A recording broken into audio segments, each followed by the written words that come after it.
if you concentrate solely on your career, you can get a long way in your career. And I would say that that's a strategy that a minority of men preferentially do. That's all they do. They work like 70, 80 hours a week. They go flat out on their career. They're staking everything on the small probability of exceptional status in a narrow domain. But it's hard on them. They don't have a life. It's very difficult for them to have a family. They don't know how to take any leisure activity. Like, they get very one-dimensional. Now, it may be that that unidimensionality is the price you have to pay to be exceptional at one thing, right? Because if you're going to be something like a genius level mathematician and you want to do that for, or a scientist, say, it's like you're in your lab all the time, you're working 70 hours a week or 80 hours a week, you're smart, you're dedicated, you're unidimensional, and that's how you get to beat all the other people who are doing that. It's the only way. But the problem is you don't get a life. Now, if you love being a scientist and you have that kind of focus of mind, well, first of all, you're a rare person, and second, you're going to pay for it. But fine, more power to you. But it's a risky business to do that. You sacrifice a lot for it. You know, and I would say most often, if you're speaking about having a healthy life, that isn't what you do. You spread yourself out more. So, you know, you have a family, you have some things that you do outside of work that are meaningful to you and useful. You have a network of friends. Well, those 3 things alone, or 4 things alone, are plenty to keep you well oriented. And then if one of those things collapses, you know, everything doesn't go. Now, the price you pay for that is the more you strive to optimize that balance, the less likely you are to be fantastically successful at any single one of them. But you might have a very, you know, if you consider your life as a whole, that might be a winning strategy. One of the things Carl Jung said, I really liked this. He thought that men went after perfection and women went after wholeness. There's something different at the top of the value hierarchy. So perfection would be stake it all on one thing and look for radical success. Not that all men do that, because they don't, but we're talking about extremes, at least with regards to the men that do that. The wholeness idea is more like, well, it's like I want one thing in my life to be 150%, or I want 5 things in my life to be 80%. Well, there's a lot more richness in a life where you have 5 things operating at 80%, but you're not operating at any of them at 150%. So, and I really believe this because I've watched men and women go through their careers now for a long period of time, and one of the things that, there's lots of things that produce this, but one of the things that I've noticed is that mostly women in their 30s bail out of unidimensional careers. They won't do them. They won't put in the 80 hours a week that they would have to put in order to dominate that particular area. And it isn't, the reason that they won't do it is because they decide it's not worth it. And no wonder, because why would that be worth it? You have to ask yourself that. It's like, well, you want to be an outstanding scientist. It's like, okay, really, that's what you want, because that means that's what you do. Because you're competing with other people, you know, they're smart, they're hardworking, and if you want to be at the top, you have to be smarter and work harder than any of them. And working hard means working long hours. I mean, it also means working diligently, but in the final analysis, it's also an additive issue. If I'm smart and hardworking and I can crank out for 70 hours a week, and you do it for 30, it's like, in 2 years, I'm so far ahead of you, you will never, ever catch up. So, anyways. And I think partly, maybe part of the reason too that women are oriented that way more than men, I think there's 2 reasons. One is socioeconomic status does not make women more attractive on the mating market, but it does make men more attractive. And the second is women's time frame is compressed, right? Because guys can always say, well, I'll have kids later, and they can say that till they're like 80. Whereas women, it's like, no way, man, you got to get it together by the time you're, let's say 40, but really probably by 35, but definitely by 40, because otherwise it ain't happening. And that's bloody dreadful. One of the common routes to extreme unhappiness is to want children and not have them. I wouldn't recommend that. You know, you see couples who are in their 30s. 1 couple in 3 over the age of 30 has fertility problems. That's defined as inability to conceive after 1 year of trying. 1 in 3. So it's worth thinking about, because people are very, very unhappy if they want to have kids and then they can't. Man, you're in the medical mill for 10 years if that's what happens to you. we've got a hypothesis that we're still working out that's supported to some degree by the relevant literature. So imagine that you're looking for a stable partner, right? So you might think, well, what do you want in a stable partner? And at least in principle, one of the things you don't want is too much mismatch between you and that person on the 5 fundamental dimensions. So for example, if you're really extroverted and you have a really introverted partner, you're going to engage in continual conflict about how much social activity the two of you should subject yourself to. And it's very, very difficult for people who widely differ on those dimensions to come to consensus, because it's not just a matter of opinion, right? It's really a matter of different, if you're looking at extremes, of really different types of people. And the thing about introverts is they just don't enjoy large-scale social interaction that much. One-on-one they're often fine, but in a group they don't like that, and it tires them out. Whereas a real extrovert, it's like you isolate them and they just wither on the vine, because a huge part of what actually motivates them in a positive way is tangled up with social interaction. And so if you're an agreeable person and you have a particularly disagreeable partner, you're also going to run into problems, because the agreeable person will say whatever you want whenever, and the disagreeable person will say, well, I'd like to know what the hell you want for a change, and be much more harsh and much more demanding in the situation. And the agreeable person is going to find the disagreeable person harsh and unpleasant, and the disagreeable person is going to find the agreeable person wishy-washy and unable to stand up for themselves. And again, that's actually one of the primary sources of tension between men and women, because women tend to be higher in agreeableness than men. It's about half a standard deviation, which is quite a large difference by psychological standards. And so what that means, I probably haven't got the statistic quite right. If you have a group of men and women and you pick out random pairs, the woman is going to be more agreeable than the man 60% of the time. So that's not an overwhelming proportion, but it's reliable, and it's quite large by psychological standards. So there's the problem with agreeableness. With conscientiousness, well, if you're conscientious, you're industrious and orderly. And orderly people seem to be sensitive to disgust, which is something we'll talk about in detail later. We've had a hard time specifying exactly what makes industrious people industrious, because it's hard to come up with an animal model for that sort of thing, and there's no theoretical model. But our latest idea is that, it's not my idea, it's actually the idea of my graduate student, Christine Brophy, is that industrious people find it unpleasant and unsettling to not be doing something. So it isn't so much that it took me a long time to understand what sacrifice meant, because on the surface of it, especially the way it's acted out, like burnt offerings and that sort of thing, it just seems like, well, it seems so archaic and distant from us that it's not really comprehensible. But partly from reading Jean Piaget, and Nietzsche for that matter, I started to understand that people often acted out conceptions before they understood what they meant. You know, and we act out a lot of things we don't understand because we're much more complex than we can represent. So we're always acting out things we don't understand. But so there's this idea in Cain and Abel that you have to make sacrifices in order to stay on the good side of God.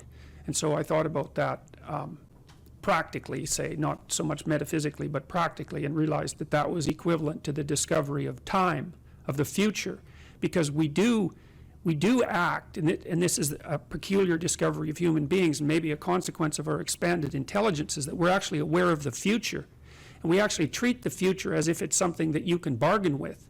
Now, partly it's because the future is other people, and they remember your reputation, they remember your past actions, and if you do someone a favor, then that favor is in some sense stored up in the future. So you could think about the future as a place of judgment about your moral actions, and it's not that far from that to imagining a God who's keeping track of that, or who even is that. But in any case, the idea of sacrifice emerges in the story of Cain and Abel, and Cain and Abel both make sacrifices to God in order to stay on his good side, let's say. And what a sacrifice means is that you give up something of value in the present so that you can improve the future. And you know, that's no different from what we call discipline. It's exactly the same thing. It's just the concretely acted out version of that. And so, you know, the idea basically was that, well, God was in the transcendent heavens. And the first question would be, well, why is that? And it's like, well, if you go out on a really dark night and look up at the sky, you have a sense of what's beyond you, what's transcendent, what's infinite. And so to associate that with the highest of values is a reasonable association, right, from an emotional point of view. So it's not particularly primitive. It's a smart metaphor, or it's a smart intuition and it's above you. And we tend to think of, when you're moving towards an ideal, that you're moving up, that you're moving above, you're moving to the mountaintop, right? You're going up, not down. And so it all sits within that same framework. And it's partly because when you go up, like on a mountain, you can see for long distances, right? So all those things are tangled together. So anyways, so the idea is that you have to give up something of value now so that you make the future better. And sometimes it's even something you love now, and that's a good example too, because often the things that stop us from moving forward are our attachments to things that we should no longer be attached to, right? And in fact, you can almost make that definitional. If you're not moving forward in your life, there's a high probability that you have some idea or some mode of action or some habit that you're so in love with that you won't let go of it. So all right, so Cain and Abel make sacrifices, and there's kind of a hint in the story that it's just a hint that Cain's sacrifices are sort of second rate. But in any case, it's ambivalent, hey? But Abel, he just does wonderfully well, and everything works out for him. And everyone knows people like that, And so God accepts his sacrifices, but for some reason he rejects Cain's. And maybe it's the arbitrariness of God, or maybe it's because Cain's heart isn't in the right place when he's making his sacrifices, which is more likely. And so Cain goes and has a chat with God, and he says, basically what he says is something like, how in the world can you possibly justify this universe that you created? You look at me and I'm breaking myself in half trying to adapt and to make things right, and it's not working. And then there's this Abel character, and things come easy to him, and everything is flourishing for him, and so, like, what the hell? And if you don't understand that question, then you're not thinking, because it's very, very frequently the case when a serious catastrophe besets you in life, that you essentially ask exactly that question. What's the meaning of life? What's the purpose of the world? How come there's suffering? And it's easy to become resentful and vengeful as a consequence of that. And so you got to think about what state of mind having your sacrifices rejected puts you in, especially when you see someone who's successful, because that's where the jealousy and resentment starts to fester is probably the right word. And so God says to Cain exactly what he doesn't want to hear, which is, well, yeah, okay, but you have made lots of mistakes in your life. So he basically says sin is at your door like a predatory and sexually aroused animal, and you've invited it into your house to have its way with you and produced something creative as a consequence.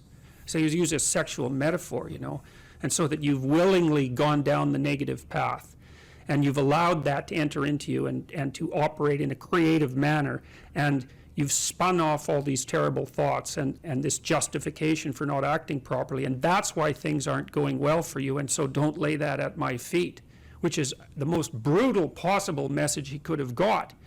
And so then he leaves the presence of God, let's say, and it says in the story that his countenance fell, which meant he was basically enraged. And so what does he do? He goes out and kills Abel. And then that's a very fascinating idea, because Abel is his ideal, so he kills his ideal. And when you kill your ideal, you're lost. And then he does that to take revenge on Abel, but also to take revenge on God, which I think is extremely interesting and a deep, deep idea. Like these kids who shoot up high schools, for example, you cannot understand what they're doing unless you understand the story of Cain and Abel. You cannot understand what possesses them until you can understand that even someone who doesn't believe, it doesn't matter, it's the psychological state of mind that matters, is they're out for revenge on being itself. And that's why they produce as much mayhem as possible in the shortest period of time. That's why they sacrifice innocent people, because it's much more vengeful and demonstrative to kill innocent people than to kill guilty people, right? Because it's a worse sin, so to speak. And then they kill themselves. And they kill themselves as a final demonstration of their belief in nihilism and the horror of existence. Because you might say, well, why don't they just kill themselves first and save everyone the trouble? You know, and there's narcissism in that too, because they know their names are going to be splashed across the page. That's their notoriety instead of their accomplishment. And of course, the media is unbelievably complicit in that. So when you're talking about motivation for evil, then you have to understand what it is that's driving it, and it is a deep resentment about the structure of being, for being saturated with suffering, but also for rejecting your sacrifices, and that, you know, that produces the bitterness of failure. And I'll stop with this. One of the things that's really interesting about the Old Testament is that, and the Jews in the Old Testament, is that they don't take the path of Cain. Every time they're walloped by God, which is like fairly frequently, they say, we must have done something wrong and we have to set ourselves right. And that's an unbelievably heroic attitude, because that's the alternative to cursing fate. It's like you take the responsibility for failure onto yourself.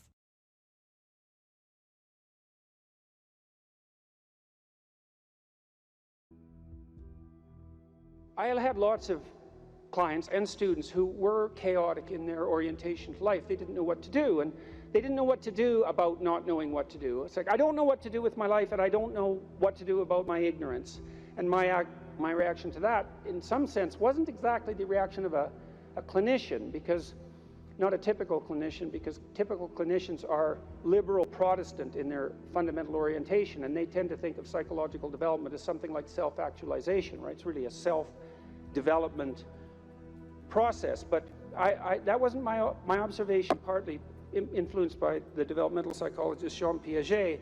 I had a more communitarian view of human development than that, and my observation was that most people find the cardinal meanings in their life not as a consequence of the development of their self, whatever that is, but in service to other people, in the adoption of responsibility. You know, because you're told, be responsible, and it's a finger-wagging thing again, you know, that if you were a good person, you be responsible, you do your duty. But no one ever says, well, because that's where you find the abiding meaning in your life, and you need that meaning to sustain you through suffering. And that's definitely the case. You know, I was very ill for a number of years, and a lot of what got me through that wasn't my own special nature, let's say, but the support of my family and the support of my friends and the support of the broader community made a huge difference, not only psychologically, because I knew people were supporting me, but also practically. You build yourself a community, you sacrifice yourself in the service of other people, not so much because you should, although you should, but because that is where meaning is to be found, and you need a deep meaning to sustain you through tragedy. That's the arc. And you find that deep meaning, and you know, there's a notion that it's better to give to receive than to receive, and it sounds like a Hallmark greeting card in some sense, and people are cynical about that too. But yeah, you say that because you should be good and think that, but if you watch yourself, you'll see that it's true, because one of the things that's been really pronounced element in my life is that, you know, people thank me from time to time for things that I've done or said, and there isn't a better experience than that, you know, that you've put something out that's actually a manifestation of what you truly believe, and the consequence of that is part of the redemptive process for someone else. There is nothing that's better than that. Zero, nothing. In fact, I don't think there's anything that's even in the same conceptual universe of that in terms of its intrinsically rewarding properties. There's nothing better than to have people, perhaps particularly people you've never met, tell you that what you have been doing has had a salutary effect on their lives. And so that's a hell of a fine thing to aim for. And why not aim for it, you know? Because you could do it. If you put, I wouldn't even say necessarily that you put other people first, because I think that's a mistake, but I do think it's the case that you treat other people in the manner that you would wish to be treated if you were treating yourself properly. And that's also a sophisticated thing, right? To learn to treat yourself properly. Because that doesn't mean you get to fulfill every momentary whim, because that's what you do when you're 2, and 2-year-olds can't live without their parents. You know, you have to be wise enough to govern your current behavior in light of the future. And that's really what it means to be an adult. It's what it means to forestall gratification and to attain the responsibility of an adult. And the reason that you should do that, because you should, is because it's actually better, you know, in all ways. It's a panacea for suffering to adopt that responsibility. And so I would tell my clients and students as well, it's like, well, let's just take a look at where other people find meaning. You know, and we'll see how your life matches with that. Do you have an intimate relationship? Yes or no? The right answer is yes. Now, maybe not for you, and maybe you don't right now, and maybe you have your reasons not to because you're a singular person in that regard, but probably not. Because that's like a third of life. And so if you don't have that, that might be one of the reasons you're not doing so well. And the fact that you don't have it might be an indication that you're not oriented in the proper direction. Oh, I can give you an example of that. I had many people question me when I was just on tour. This is a question that came up quite rapidly, often in the Q&A sessions. How do I find the right person when I'm dating? How do I find the person who's right for me when I'm dating? And I got that, or on the internet. I got that question like 3 times in a row, and I thought, because I always think this, what about that question? What's wrong with that question? Something wrong with that question. How do I conduct myself so that I am the best possible partner? Now that's a whole different, right? That's a whole different conceptual universe, and virtually no one ever asked that question. And I would say, well, if you want an answer to the first question, which is how do I find the person who's right for me, you actually start by asking the second question, which is what can I bring to the table for someone else? And if you're really good at bringing something to the table for someone else, hey man, people might be lining up to be your partner. And if they're not, then you might think, well, maybe I'm just not bringing the right thing to the table.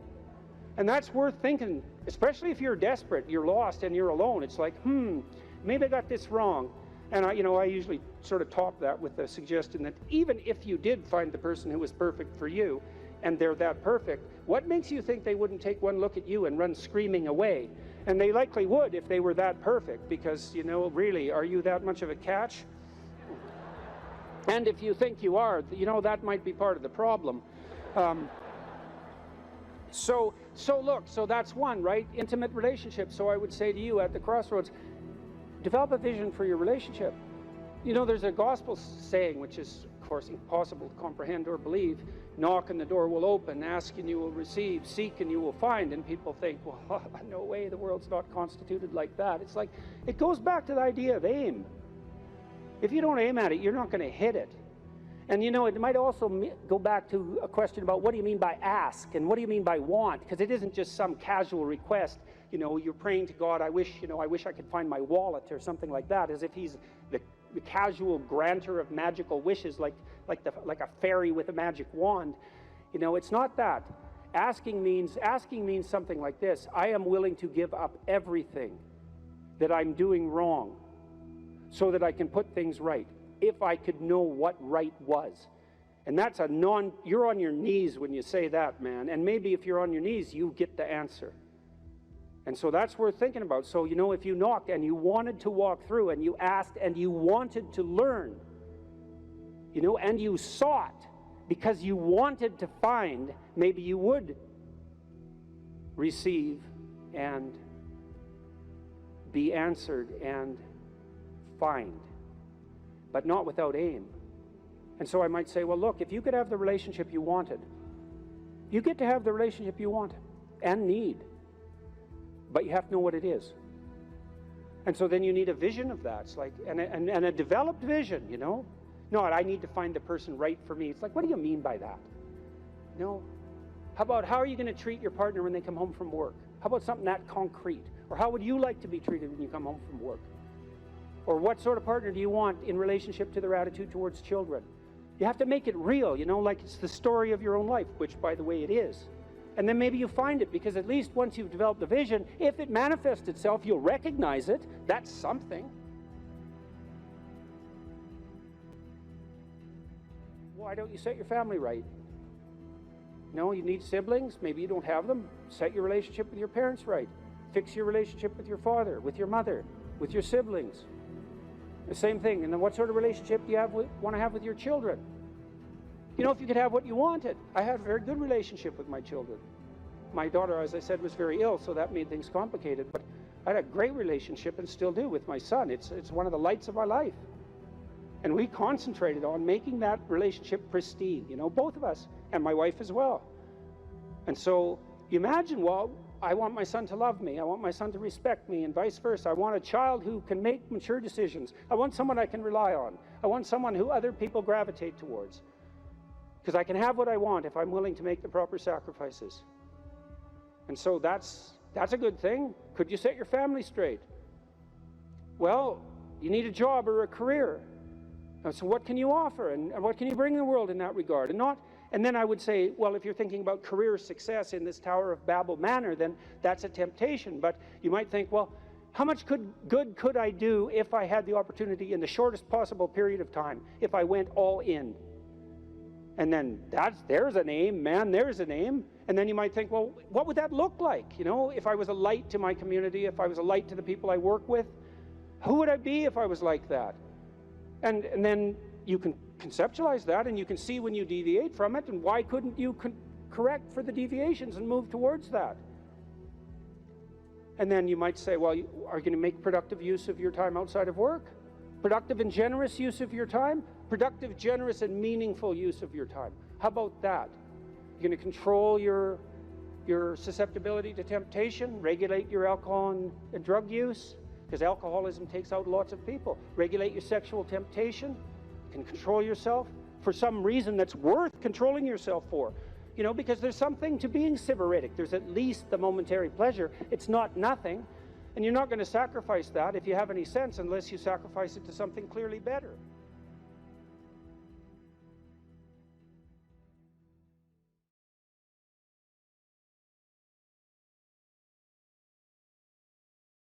Agreeableness is a very difficult personality dimension to understand, I think, partly because it's difficult to dissociate from neuroticism and as well from extroversion. Because agreeable people like you, and so that kind of sounds like extroversion, and disagreeable people sound like they're hard to get along with, and they sort of are, but people who are high in neuroticism are hard to get along with too, and they tend to be volatile and irritable. And so most of the time, if you're engaged in a contentious issue with someone and emotions flare, it usually has more to do with trait neuroticism than with disagreeableness per se. So what I'm going to do is try to describe to you what the agreeable trait is on both of its dimensions, and also to lay out the pros and cons of existence on that normal distribution, trait normal distribution, at more or less every point. Because I think, the way I look at it anyways, is that of all the traits, agreeableness is the one that seems to come with the most marked positive and negative aspects, features, let's say, so we don't confuse it with aspects, the most positive and negative features at each point on the distribution. It's a very complex, seems to be a very, very complex dimension. So I'll read you some of the questions from the Big Five aspect scale, and that'll give you kind of an initial rule of thumb estimate about whether or not you're agreeable or disagreeable. And so here are some of the questions. Imagine that you're answering these for yourself on a scale from 1 to 5, strongly disagree to strongly agree. So the first question is, am not interested in other people's problems. So if you are interested in other people's problems, that tilts you towards agreeableness, and I believe that's agreeableness is divided into compassion and politeness, which also sound like very positive things, right? Because everyone wants to be compassionate and everyone wants to be polite, and so you might say, well, is that a virtue? Are those virtues, with the other end being actually negative, to be not compassionate, not polite? It's certainly worded that way, and that's actually a mistake, because we know that these traits are normally distributed, roughly speaking, right? And that means that there has to be positive and negative features at every single position on the distribution. And so to make the presupposition, for example, that being extroverted is being better than being introverted, or that being emotionally stable is necessarily better than being neurotic, is to make a confusion of moral obligation with trait position. You have to assume that there's advantages and disadvantages all the way along, or the distribution wouldn't have set itself up that way, especially because these seem to be biologically instantiated traits. So anyways, if you're interested in other people's problems, they like to unburden themselves to you, you care about it. That's a mark of compassion. If you're more or less indifferent to other people's stupid problems and you wish they just get on with it, then you're less compassionate, you're harsher and more, well, at the extreme, more callous. Let's see. Respect authority. That's politeness. That's part of agreeableness. Rarely, let's see.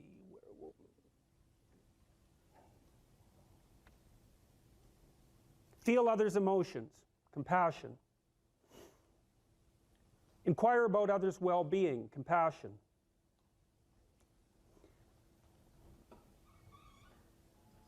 Can't be bothered with others' needs. Take advantage of others. That's disagreeable, obviously. Sympathize with others' feelings. Avoid imposing my will on others. Wait for others to lead the way. Okay, I think all of those were associated with trait agreeableness or disagreeableness. So let's think about this for a minute. So I'm going to tell you how I conceptualize agreeableness. The first thing you want to know is that women are more agreeable than men, about half a standard deviation. And that's approximately enough so that if you took a random male and a random female out of the population and you tried to guess who was more agreeable and you guessed the female, you'd be right about 60% of the time. So, but what's interesting about that, and this is something also to keep in mind, is about normal distributions, you know. So imagine you have a normal distribution so that most people are in the middle, and then you have another normal distribution, male and female, and mostly they overlap. But you see out here and out here, they don't overlap at all. And so even though on average men and women aren't that much different in terms of their levels of agreeableness by the group, if you go out and you look at the extremes, they're very different. So all of the most agreeable people are women, and all of the most disagreeable people are men. And the thing is, the extremes are often what matter rather than what's in the middle. And so one of the ways that's reflected in society, by the way, is there's way more men in prison. And the best personality predictor of being imprisoned is to be low in agreeableness. It makes you callous. Now you might think, well, what's the opposite of compassion and politeness? And the answer to that is, I think it's best sort of conceptualized as a trading game. So let's say that we're going to play repeated trading games. And if you're very agreeable, then you're going to bargain harder on my behalf than you're going to bargain on your own behalf. Whereas if you're very disagreeable, you're going to do the reverse. You're going to think, I'm in this trading game for me, and you're going to take care of your own interests. Where an agreeable person is going to say, no, at best this is, at worst this has to be 50-50, but I'd like to help you every way I can. Okay, now so you kind of understand that. Now the advantage to being agreeable then is that you're good in teams and you're very much likely to give other people credit. The downside of being agreeable is that you're not very good at putting forward your own interests. And so one of the things that predicts salary across time, for example, is agreeableness, and it predicts it negatively. And so it's part of the reason why women get paid less than men. And this is something for the women in the class to really listen to. Because how you get paid across time depends on a very large number of things, right? It depends on your skills and your abilities and your position and your social network and all of that. But the other thing it depends on is whether or not you actually go ask for money. Or maybe that you don't even ask. Because actually you don't ask for money. You tell people that you need to be paid more or something they don't like will happen. And I don't mean as a threat. I mean that you have to be willing, when you're negotiating, to have an alternative. You go talk to your boss, who isn't going to give you money, because everyone wants money, right? It's a competitive game. You're going to have to go there and say, look, here's what I do. Here's why it's useful. Here's why you have to give me more money. And this is my opportunities if you don't. And then you're not taking your boss's money anyways, because it's very frequently the case that he's working for a whopping big company. But he needs an excuse to give you money, because everyone's asking for money all the time. And so you have to put your case forward powerfully and disagreeably. Now, you don't want to do it too disagreeably, because then he's going to think that you're a son of a bitch, and maybe he's not going to give you anything, and maybe you'll get fired for being mouthy and all of that. And that certainly happens to people who are too disagreeable. You got to get the balance right. But it's definitely the case. And the other thing that happens to women that's also worth noting, and this is probably because they're higher in negative emotion, is they tend to underestimate their own utility in business settings, right? Because if you're trying to evaluate what you're like, and you're more tilted towards negative emotion, then the things that you do that are wrong are going to stand out more on the foreground than the things that you do that are right. So if you go into a negotiation and you're uncertain already because you have self-doubts, and then you're agreeable in the negotiation, what's going to happen is that you're not going to win as often. And winning in a business setting or in a career development setting means more opportunity for promotion and more revenue generated. Now, the downside of that, of course, is as you climb the business hierarchy is that you also have to take on more responsibility, and that responsibility is sometimes unpleasant as well, especially to people who are agreeable, because you're not necessarily liked if you're in a position of authority, and agreeable people really like to be liked. It's their primary motivator, because they're concerned about the maintenance, I would say, of intimate, positive relationships. That also makes them conflict avoidant. What could you do to improve yourself? Well, let's step one step backwards. The first question might be, why should you even bother improving yourself? And I think the answer to that is something like, so you don't suffer any more stupidly than you have to. Accept responsibility for the catastrophe of your life. And that way you transcend it. And there's an unbelievably hopeful message in there. And the message is, you're actually strong enough to do that. You just don't know it. And you won't find out till you do it. You can't find out till you do it. But if you did it, you'd find out that it was true. Bargain with the future. Wow, that's just, what an idea that is. You know, it's so unlikely. It's a massive risk. It's the ultimate in risks, right? You have to be willing to lose your life in order to find it. What you're willing to forego today's pleasure for tomorrow's advantage. And that's what sacrifice is. And I would say, start where you can start. You know, if something announces itself to you as in need of repair, that you could repair, then, hey, fix it. You fix 100 things like that, your life will be a lot different. If I wanted to spend 10 minutes making this room better, what would I have to do? And you have to ask yourself that, right? It's not a command, it's like a genuine question. And things will pop out in the room that you know, there's a stack of papers over there that's kind of bugging you, and you know that maybe a little order there would be a good thing. There's some rubbish behind your computer monitor that you haven't attended to for like 6 months, and the room would be slightly better if it was a little less dusty and the cables weren't all tangled up the same way. And if you allow yourself just to consider the expanse in which you exist at that moment, there'll be all sorts of things that'll pop out in it that you could just fix. So life is brutal, and what you have to set against that is possibility. So I would say if you're 16 and your life isn't so happy, it's like, look around and see if there are opportunities that people are granting you, even imperfect opportunities, because they're going to be imperfect, that you could exploit in the proper way and learn and grow. But the fundamental lesson, the more fundamental lesson that's underneath that is, don't let what you are stop you from being what you could be. So imagine that there's you and there's the potential inside you, whatever that is. You know? And potential is an interesting idea because it represents something that isn't yet real, yet we act like it's real. And that potential is partly what you could be if you interacted with the world in a manner that would gain you the most information. You take yourself and you put yourself in a new environment. New genes turn on in your nervous system. They encode for new proteins. And so you're full of biological potential that won't be realized unless you move yourself around in the world into different challenging circumstances, and that'll turn on different circuits. Now, I often tell people too, fix the things you repeat every day, because people tend to think of those as trivial. You get up, you brush your teeth, you have your breakfast, you have your routines that you go through every day. Well, those probably constitute 50% of your life. And people think, well, they're mundane, I don't need to pay attention to them. It's like, no, that's exactly wrong. The things you do every day, those are the most important things you do. Hands down. All you have to do is do the arithmetic. You figure it out right away. So 100 adjustments to your broader domain of being, and there's a lot less rubbish around and a lot fewer traps for you to step into. Once you've got your mind and your emotions together, and once you're acting that out, then you can extend what you're willing to consider yourself and start fixing up the things that are part of your broader extent. While you're experiencing things announce themselves as in need of repair, doesn't mean that it's you right then and there that should repair them. You have to have some humility. You don't walk up to a helicopter that isn't working and just start tinkering away with it.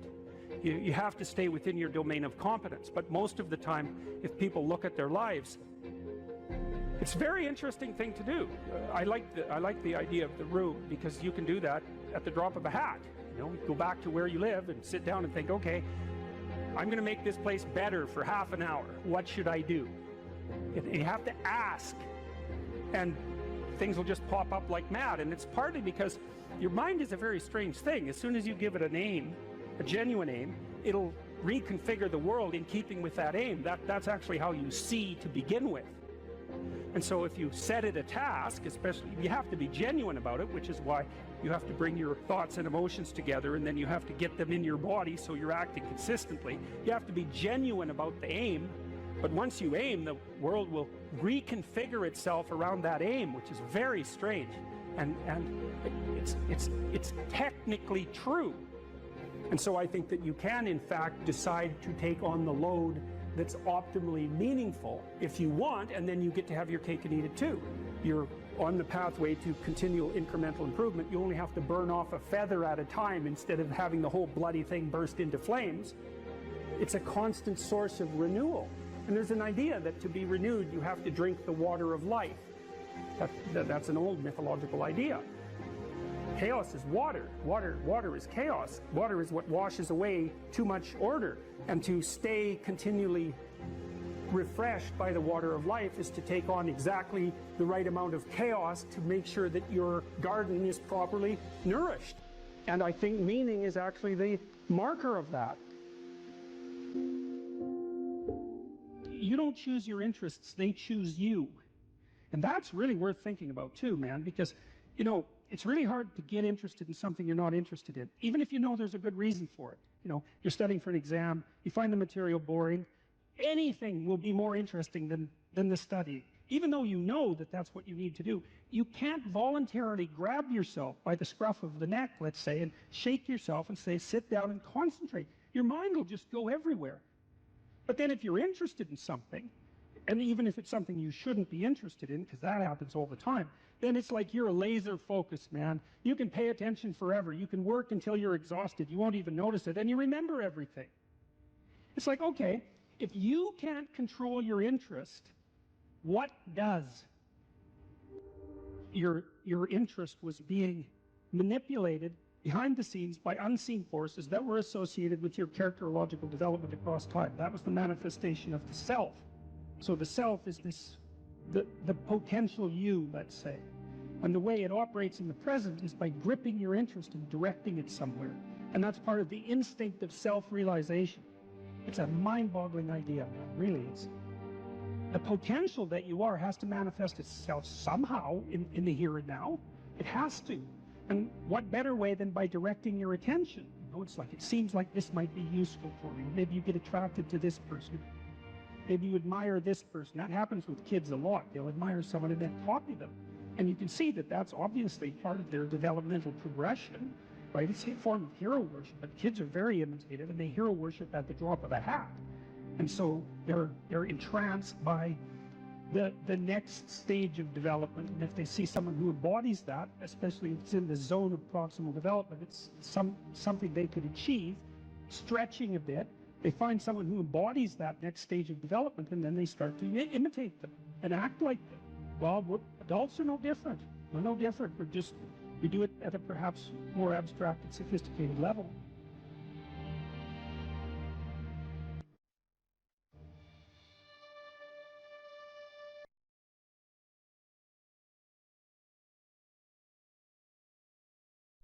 You're sitting on the edge of the bed trying to have an honest dialogue with yourself, and the little voice says, you know, it's pretty disgusting in here.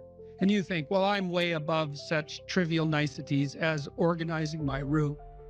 It's like, well, that's pride. That's arrogance. If you're above organizing what's actually yours, how in the world are you ever going to organize anything else? And so you get on your knees and you think, well, it's time to, you know, take a brush to the toilet. And maybe that's where you start. And that works. Like, that works. You start making those micro improvements, like real micro improvements, real on the ground, actual micro improvements to things you know that are wrong, you'll improve unbelievably rapidly. There's always people out there who are doing far better than you on pretty much anything you want to imagine. And if all you're doing is seeing yourself in their reflected light, let's say, then it's going to be pretty damn dismal. But it's not a good comparison because, well, first of all, there's danger in just comparing yourself to others, period, because they're not you. And God only knows what struggles they had to undertake to get to where they were, or what burdens they're currently carrying that you're not aware of. But you can certainly contrast yourself with yourself. And that's a lot better. It is the only way. Well, it's also the only way of really measuring anything approximating proper improvement. You can actually tell when you're a little better than you were yesterday. Right. And you can actually do that. That's another thing that's so interesting about it, is that you can actually make yourself a little better in some way, pretty much. Well, I don't know if it's at every moment, but you can certainly do it every day. Let's say you want to become who you could be in the fullest sense. So let's say you're someone who's going to solve some serious problems. Okay, the first thing you have to do is admit to the seriousness of the problems. That's no joke. And so the first thing is just the terror of the problem itself. And that's enough to paralyze you, right? And that's the Hydra, that's the Gorgon with the head of snakes. It'll paralyze you and turn you to stone. That's the basilisk in the Harry Potter series. Mm-hmm. You look at it and it turns you to stone and lurks underneath everything, right? And it's malevolence and tragedy. And so there's that. And then the next is, well, you're going to take responsibility for that? You're really going to do that, are you? That's a hell of a load, man. And so it's daunting to even consider that. And then there's the discipline and responsibility that necessitates, which is also daunting. It's like, oh my God, the problem's that serious. I'm really going to have to get my act together in order to not contribute to it, much less solve it. And so the problem is terrible. And then the solution is daunting. But the upside of that is like, well, there isn't anything better to have than a problem that's worth solving, like that's really worth solving, right? And so the more of that you take on, the more you have a reason to get out of bed in the morning, no matter what. Like, I'm getting up, I'm trudging forward. Doesn't matter what I'm suffering from. I've got things that need to be done. They're necessary. And that gives you that sense of purpose that is the antidote to bitterness. Okay, well, let's say you want your life to be meaningful. It's like, okay, then what you do matters. It actually matters. Or how starting to clean up the room changed their life. That's quite fun because it's something I always tell people to do instead of going out and protesting. Jesus, I just can't stand that. Cleaning up the room? Yeah. Meaning? Well, my sense is that if you want to change the world, you start from yourself and work outward because you build your competence that way. It's like, I don't know how you can go out and protest the structure of the entire economic system if you can't keep your room organized.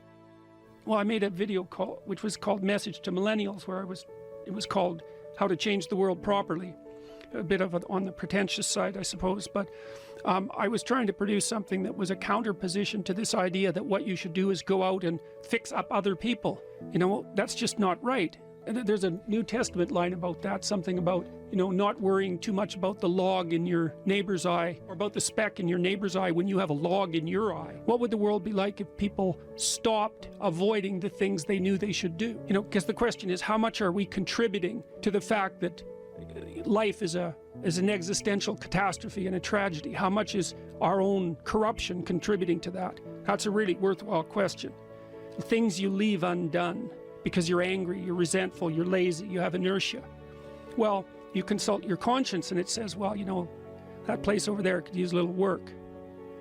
It's the same as working on yourself, and so you clean that up because you can. And then things are a little clearer around you. And you're a little better off because you've practiced a bit, and so you're a little stronger, and then something else manifests itself and says, well, maybe you could like take a crack at fixing me up too. So you decide to do that, and then that gets a little bit more pristine, you know, and soon, and it's humble because you're not exceeding your domain of competence. You know, it's like, don't be fixing up the economy, 18-year-olds. You don't know anything about the economy. It's a massive, complex machine beyond anyone's understanding, and you mess with it at your peril. So, and can you even clean up your own room? No. Well, you should think about that. You should think about that. You only have to ask a stupid question once.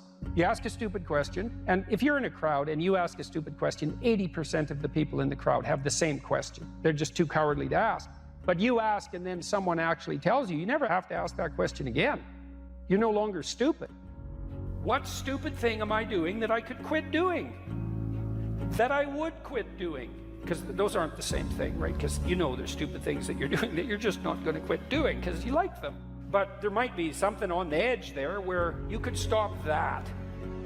If you want to know something about yourself, sit on your bed one night and say to yourself, you got to mean this, like you got to be desperate. This is no game, this. My life is not everything I want it to be, and perhaps it's not everything that I need it to be. And by need, I mean my life is so unbearable that the suffering that's attendant upon that is make me nihilistic, cynical, bitter, resentful, driving the proclivity to see evil everywhere except within my own heart. Like, these are problems, man. And you ask yourself, you sit on the bed and say, okay, man, I'm ready to learn something. What's one thing I'm doing wrong that I know I'm doing wrong, that I could fix, that I would fix? It's like, you meditate on that, you'll get an answer. And it won't be one you want, but it'll be the necessary one. You know, and it's often something that will point you to small things. Like, that works. You start making those micro improvements, like real micro improvements, real on the ground, actual micro improvements to things you know that are wrong, you'll improve unbelievably rapidly. There's never been a better time for the majority of people to be alive. And the future, although we're vulnerable and terrible things can always happen to us, it's hard to make a case that the future doesn't look comparatively positive. We're becoming extremely technologically sophisticated, and the world is changing at an incredibly rapid rate. And the only way we're going to be able to manage that in a positive way is if each of us, or as many of us as possible, are capable of making wise and careful and truthful decisions. And if we do that, then maybe things can continue to improve. You don't get people to stand up on their own 2 feet and to adopt responsibility if everything is given to them. And that's a real conundrum.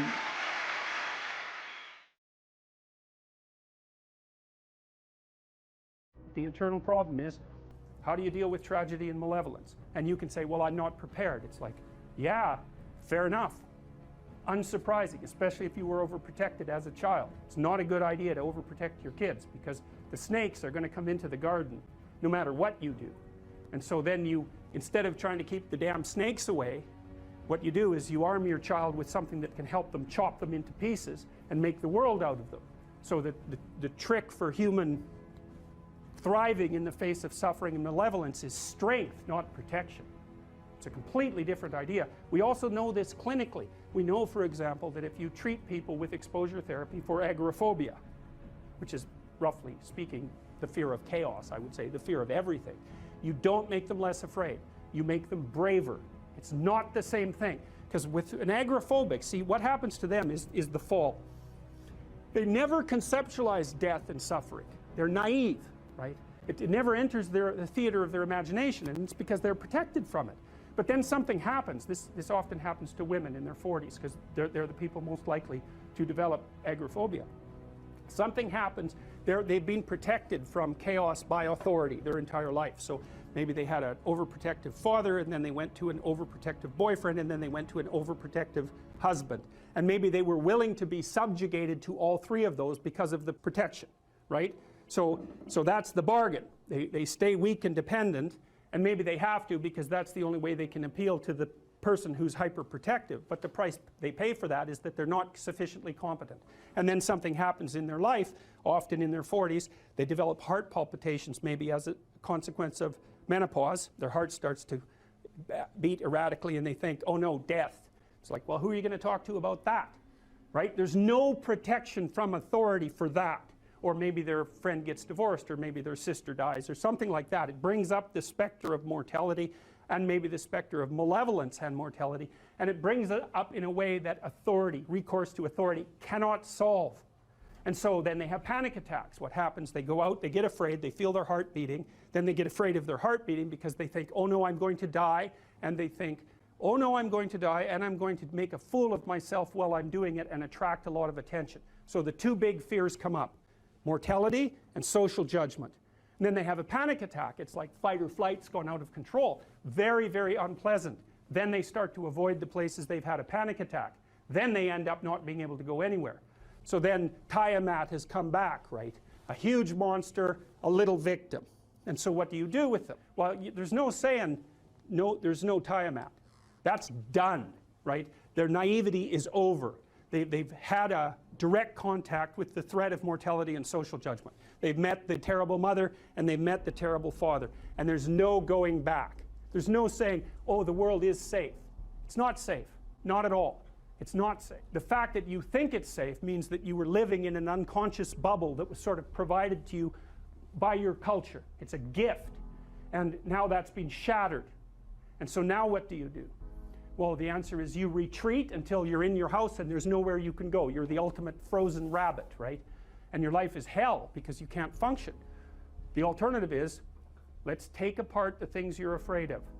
Let's expose you to them, carefully and programmatically.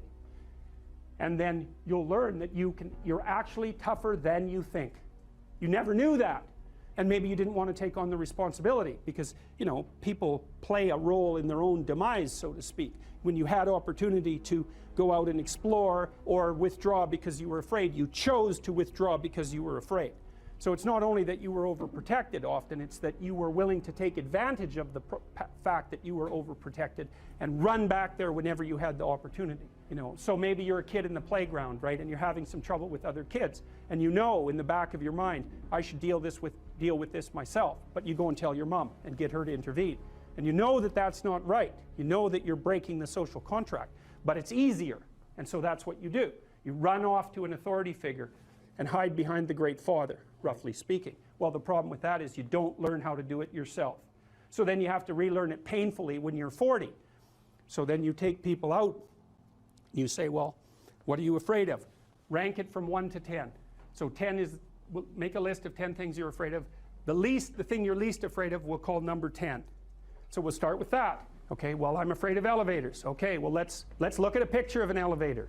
Let's have you imagine being in an elevator. Let's go out to an elevator and let you watch the terrible jaws of death open, because that's how you're responding to it symbolically, right? And you're going to do that at the closest proximity you can manage. You find out, you go do that, it works. You're nervous as hell, especially from an anticipatory perspective. Shaking. You go out, you stop, you watch it happen, and you actually calm down. You do that 10 times and it no longer bothers you. Well, what you've learned that you didn't die, but more importantly than that, you've learned that you could withstand the threat of death. That's what you've learned. And then you move a little closer, and then you move a little closer, and then you move a little closer, and finally you're back in what's no longer the elevator from a symbolic perspective. It's a tomb, right? It's a place of enclosure and isolation. And you learn, turns out I can withstand that.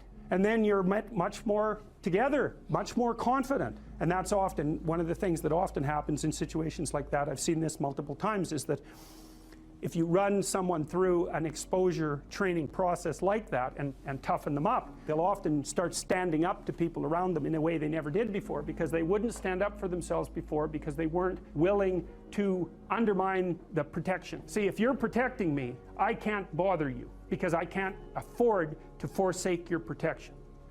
So if I'm going to play that game, I'm going to hide behind you, then I can't challenge you.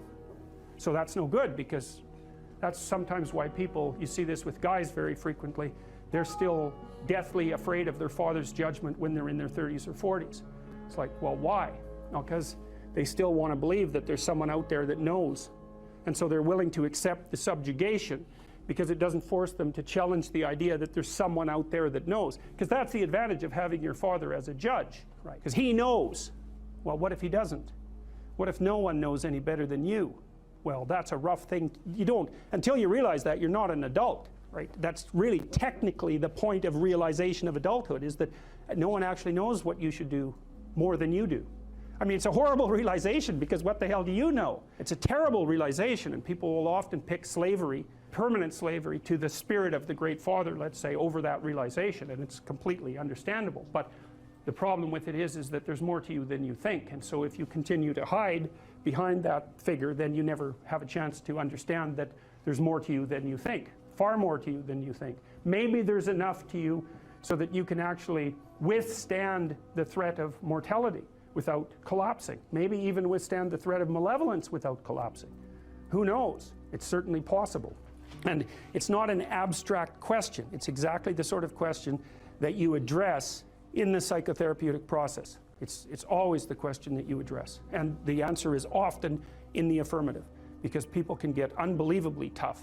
And you know that because people work in emergency wards in hospitals, right? Or they work in palliative care wards, or they work as mortuary assistants. I mean, these people have bloody rough jobs, you know, or they're on the front line of police investigation into, you know, heinous child abuse crimes, and so they're confronting malevolence on a regular basis. And, you know, those are very stressful jobs, but people do them. And some people do them without even being damaged by them, although that's a harder thing because you can see horrible things, you know, things you'll never forget.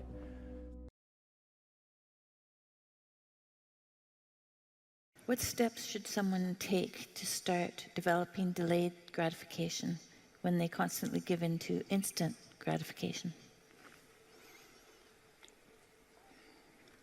Well, okay, imagine, I know the answer to this to some real degree because I had graduate students in particular who I picked because they were very smart and often very creative, but sometimes they weren't very conscientious. So they had a hard time delaying gratification. And so, well, I would say, if you would like to discipline yourself, which is a very good idea, you need to pick a direction you want to go first. Pick a goal you would like to attain. And a medium to long-term goal. You might imagine something you need and want, some attainment that would motivate, whose pursuit would motivate you. And you can ask yourself that. It's a good question to ask yourself in general, you know. It's a very good question to ask yourself is, if you could have what you needed and wanted, what would that be?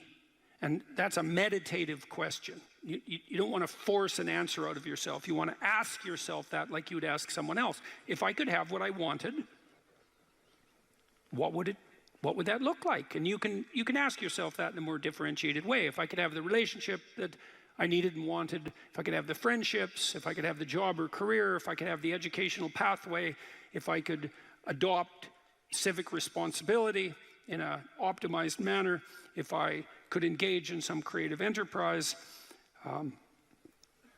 if I took care of myself properly, if I regulated my susceptibility to temptations, what would that look like if it was optimized? And then that sets you up a goal that has some motivational force. This is worth doing. And then you might find, well, you don't do it anyways. And then I would say, well, that's because you're biting off more than you can chew. The next goal is to take your goal and to fragment it into micro goals until you find a micro goal that's small enough that it still presents some challenge that you will do. And so I've become, one of the things I'm known for, I suppose, is my advice to people to clean up their rooms. And the people who think I'm their enemy laugh about that rule because of its simplicity, let's say. But the only reason they think it's simple is because they've never tried it. It's actually extremely difficult. And it was very frequently the case that, well, it's very difficult to put your room, your office, your bedroom in order. I mean, you think about your bedroom, hypothetically, let's say you're married, you share that room with someone else. Is your bedroom in order? Really? And I don't just mean, you know, is it neat? Maybe it's too neat. Maybe it's too orderly. Maybe it's too sterile. Maybe it's too bare. Maybe that characterizes your whole bloody relationship. Maybe, really? And maybe that is genuinely reflected in the state of your room, because it's very probable that that room is a microcosm of your marriage. It's highly probable. And so what that would mean is to organize that room would require the organization of your marital life, not least because if you want to put that room in order, you're going to have to negotiate with your wife about how that's going to be done. And while you're making that negotiation, even in relationship to the micro details, you're going to encounter almost everything that's wrong with your relationship. And so you know, you might ask yourself when you walk into your bedroom, I hate this bedroom. It's like, you should really think that through. And then you need to think through what you would need to do so that you love that room, or even more complexly, so that you both loved it. Because that's a tough thing to attain, boy. Because you're going to have differences in taste, you're going to have differences in orderliness. There's all sorts of things that you're going to have to negotiate in order to make that room you both inhabit jointly desirable. Anyways, you set yourself a goal, ask yourself what goal you want to set, and then break the goal down into steps that are small enough so that even someone as pathetic as you could manage them. And that requires a tremendous humility. I know it was frequently the case, for example, with my clients, that I would do an analysis of their situation in life, and let's say, just for the sake of argument, that someone was 30, living at home, in the bedroom they grew up in high school, in a complete bloody state of disorder, both moral and practical. And one of the relatively simple steps that we might agree upon with regards to moving forward is, the person might think, well, you know, I'm 30, I'm really immature, I haven't taken any responsibility for my life, my mother still makes my bed and cleans up after me. It's like, well, why don't you just start with that? You know, because you're not going to just fix your life. Why don't you just try to clean up your room like you're a mature 14-year-old instead of a dreadfully dismal 30-year-old. And so, first of all, it's really hard for someone, even if they're desperate, to admit that that's necessary, right? Because it's so bloody humiliating. I mean, really, I'm so damn useless that my basic goal is going to be to clean up my bedroom. It's like, well, looks like it. And actually, it's worse than that, because then you ask the person, you negotiate with the person, they say, well, I'll try to clean up my room. Then they come back the next week and they say, I had one client, this was so funny, he's going to vacuum his rug. That was his goal for the week. He just had a child out of wedlock, and he was afraid that he was going to be a very bad father, which was a very realistic fear. And so he wanted to put himself together, you know, and so that's why he came to see me. And he lived in this squalor, and one thing we decided to do was that he could vacuum the rug, which he hadn't done for like 12 years because his mother would do it.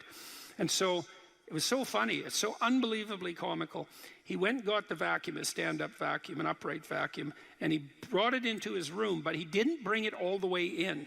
He put it in the doorway, leaning like this across the doorway. And then instead of vacuuming his room, he stepped over that bloody vacuum cleaner for a whole week and then came and told me that he couldn't do it. It's like, it's not surprising to me at all, because you think, well, that's such a trivial thing. It's like, if it was such a trivial thing, he'd have a clean room. It's not trivial at all. That chaos in his immediate environment was deeply emblematic of the chaos of his life. They were the same thing. And so for him to even begin the process of bringing order to chaos, which is a divine process, by the way, and the highest moral requirement, he had to be willing to face the catastrophe, the chaotic catastrophe of his life. And he hadn't done that for like 30 years. Why was he going to start that week? Just because he said he was going to? It's like, good luck.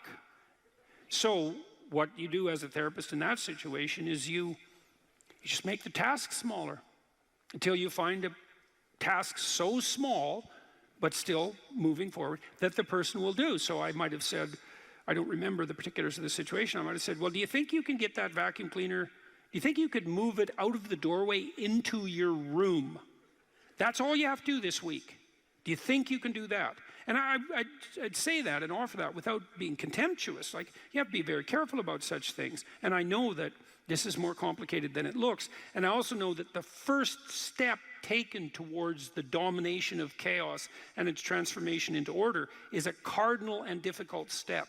And so you can make it small, and that's fine, it'll still work. So I might say, well, just move the vacuum cleaner inside your room. And then I would also say to someone in that situation, don't do more than that. If the agreement that you've made with me and with yourself is that that's enough. Abide by the contract that you've written with yourself and allow yourself to be grateful for the fact that you had the courage to take even a single step forward. And don't push your bloody luck, because maybe you'll have a brief fit and vacuum the whole rug, and then you'll be so annoyed at how you've destabilized your entire life that you'll redouble your attempts to make a mess, and the place will be more like hell than ever for 2 months. It's very probable that that sort of thing will occur if you break the contract you've set with yourself. The upside of this is, because you think, oh my God, that's so dismal, I have to start that low. It's like, yeah, probably, especially if it's a real difficult thing you're trying to sort out. You have to start as low as you are useless, and that's low. So, but the upside is that progress accelerates. It's not linear, and so if you take once you take the first step, the probability that you'll take a slightly larger second step increases, and that increases non-linearly.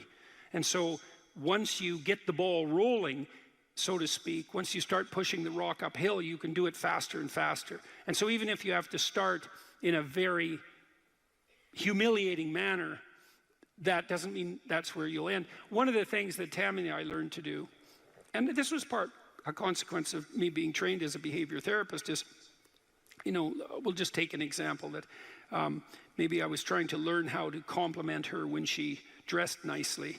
And maybe the fact that I wasn't good at that was manifest in the fact that she'd put some effort into her dress, and then I wouldn't respond in the appropriate manner, and that would dishearten her.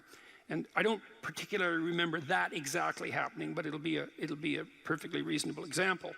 And so then she would be displeased. And then the question would be, well, is she displeased because I'm too stupid to offer a proper compliment? Or is she displeased because she's so needy and lacking confidence that she needs a compliment that would go beyond the ordinary? And the answer is, what the hell do we know? Could be one or the other or both. And so what's a possible solution to that? And one possible solution would be, okay, if you do put some effort into your appearance, or I do, we could reverse the situation, but if you put some effort into your appearance, and you would like to hear from me exactly the words that would give you, that would reward you for doing that and provide you with the confidence to attempt it again in the future, what would those words be? You look good without a beard, dear. Thank you. You're welcome. Yeah. Very funny. Very funny. And so, and then you can say, well, if you tell me those words, I will repeat them back to you. And then the person who needs the words might object, well, that's false, it's superficial, it's artificial, it's not spontaneous.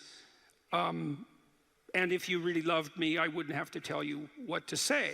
It's like, well, all of that's wrong. It's like, just because I love you doesn't mean I'm not stupid. And so, in fact, I love you might even be evidence that I am, in fact, stupid. So like, help me out here. I don't know what you want, and maybe you could just tell me, and then I'll tell you what you want, and I'll do it stupidly and badly. But I'll be slightly better at it the next time, and maybe if you let me practice 50 times, stupidly and badly, I'll get reasonably good at it, and then that's something that we'll be both good at for the rest of our lives. And that's something worth knowing. You know, if you imagine you're upset with your partner because they haven't delivered something to you, whatever it is that you want, and then there's two questions that arises, right? Are you just like immature and greedy and self-centered, or are they useless and incapable of delivering? And neither of you know, and you have to sort that out. And then you also, as the injured party, let's say, might regard it as a moral necessity on your part to indicate to your partner exactly what you want, is to tell them. Like, it looks to me like if you did this or said this, then that would satisfy me. And then you might say, well, is that reasonable? Do you feel that it would be reasonable for you to offer that? Would you be willing to offer that? Am I pushing you too far? Those are all things that have to be sorted out. And then You can practice that, and you can practice that with the resolution of every dispute that emerges. If you're willing to take to yourself the responsibility of communicating to your partner your conditions for satisfaction. It means you have to admit them to yourself too, which is also very difficult.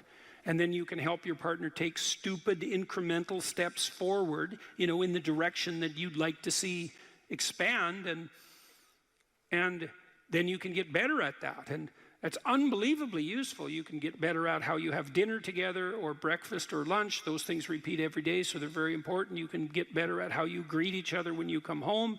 You can get better at the routine that you fall into, let's say, when you go to bed at night or when you wake up in the morning. All these things that repeat, you know, because that's your life, the things that repeat.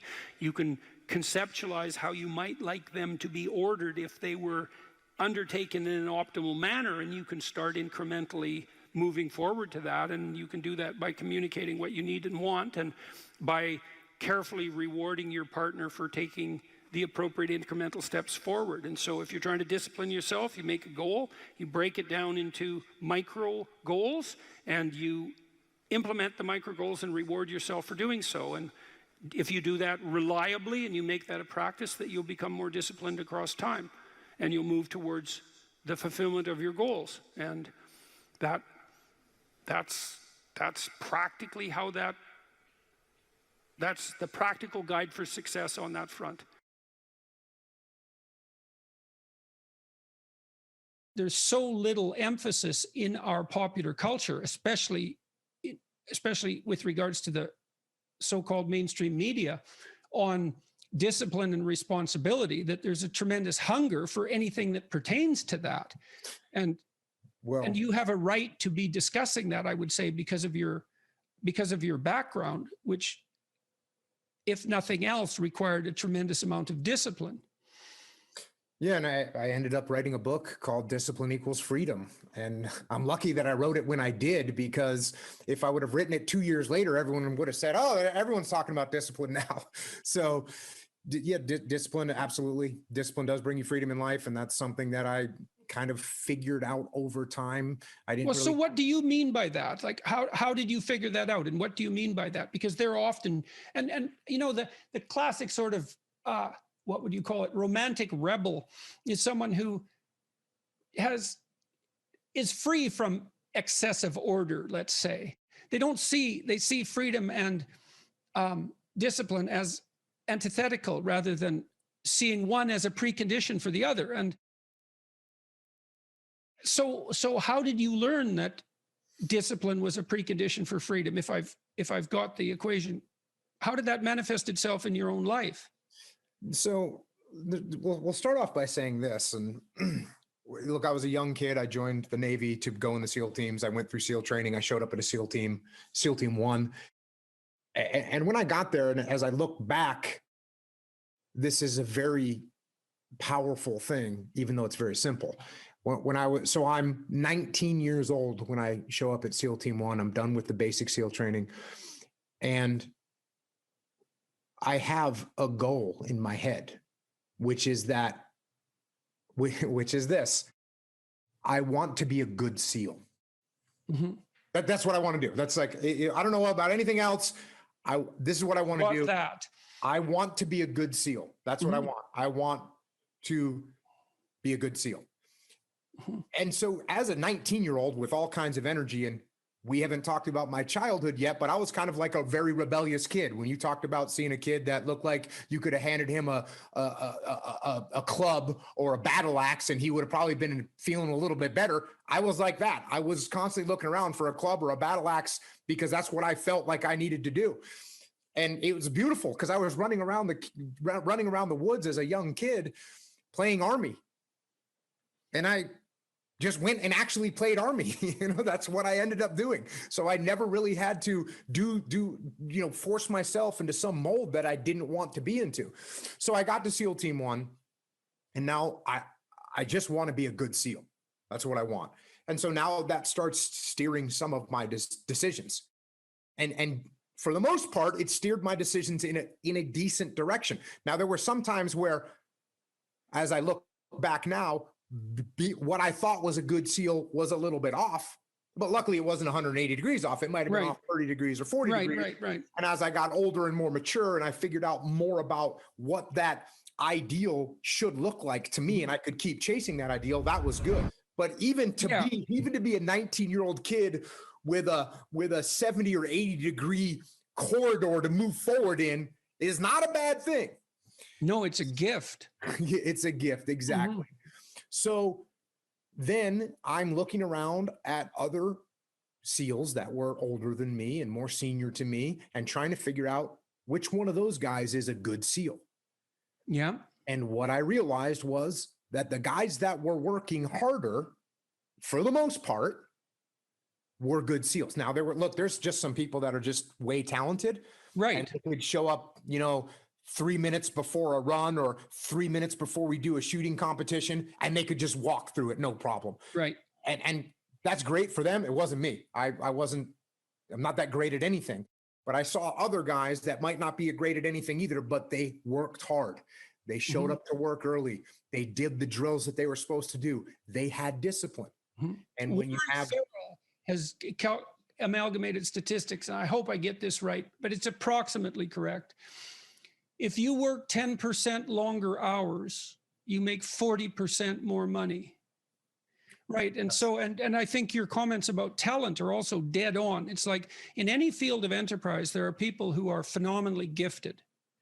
And then if they work really hard, they're even more phenomenally gifted, right? Those are the people who break records. But that talent apart, hard work actually works. And with virtually everything, it might not make you the best at whatever it is you're pursuing, but it will certainly make you better than you are. And then I have this new book. I hope you got a copy, because did you get a copy? Okay, so I'm bringing it up for a particular reason. I have a chapter in this book called, there's two that are relevant. Imagine who you could be and then aim single-mindedly at that. That's one. And then the course, or what would you call it? A complementary chapter is work as hard as you possibly can on one thing and see what happens. And that's also predicated on this idea that discipline is a precondition to freedom. So you were fortunate, like you had this goal, right? So that meant you had a goal, which is a really big deal because you could learn about goals. You had a sense of a higher mode of moral being, that I would rather be a good SEAL than the person I am now. Well, it's a code of behavior and a way of perceiving. So there's an ethic in that. And then you said as well, your conception of what good SEAL meant changed as you matured, but that's also fine. It wouldn't have changed unless you would have pursued that initial, only partially accurate goal. And so that's also a really good thing for people to understand is like, if you don't know what you're doing, aim at something. Is it the right thing? No, but it's better than just shooting randomly. So you aim at something, and then as you aim and you move towards it, you're going to find out why you're wrong. And then you might recalibrate your aim. And that's going to happen over and over because as you move towards a goal, it recedes or it broadens or it recedes and broadens. And otherwise you'd run out of things to do. I had an interesting experience the other day. I went to the keg. I go there because I have food allergies, and they're very careful with people who have food allergies. And the waiter took me to the table, and he said that he had been watching my lectures, and that's a very common experience. And he was happy about that, and he said that he'd had 2 promotions at the keg in the last 4 months because he'd been watching my lectures. And I really found that an affecting experience because, you might say, well, he's working as a waiter at the keg and there's nothing particularly heroic about that. And I disagree with that, actually, because I don't care where you're located. You can do a hell of a job, and I mean that literally.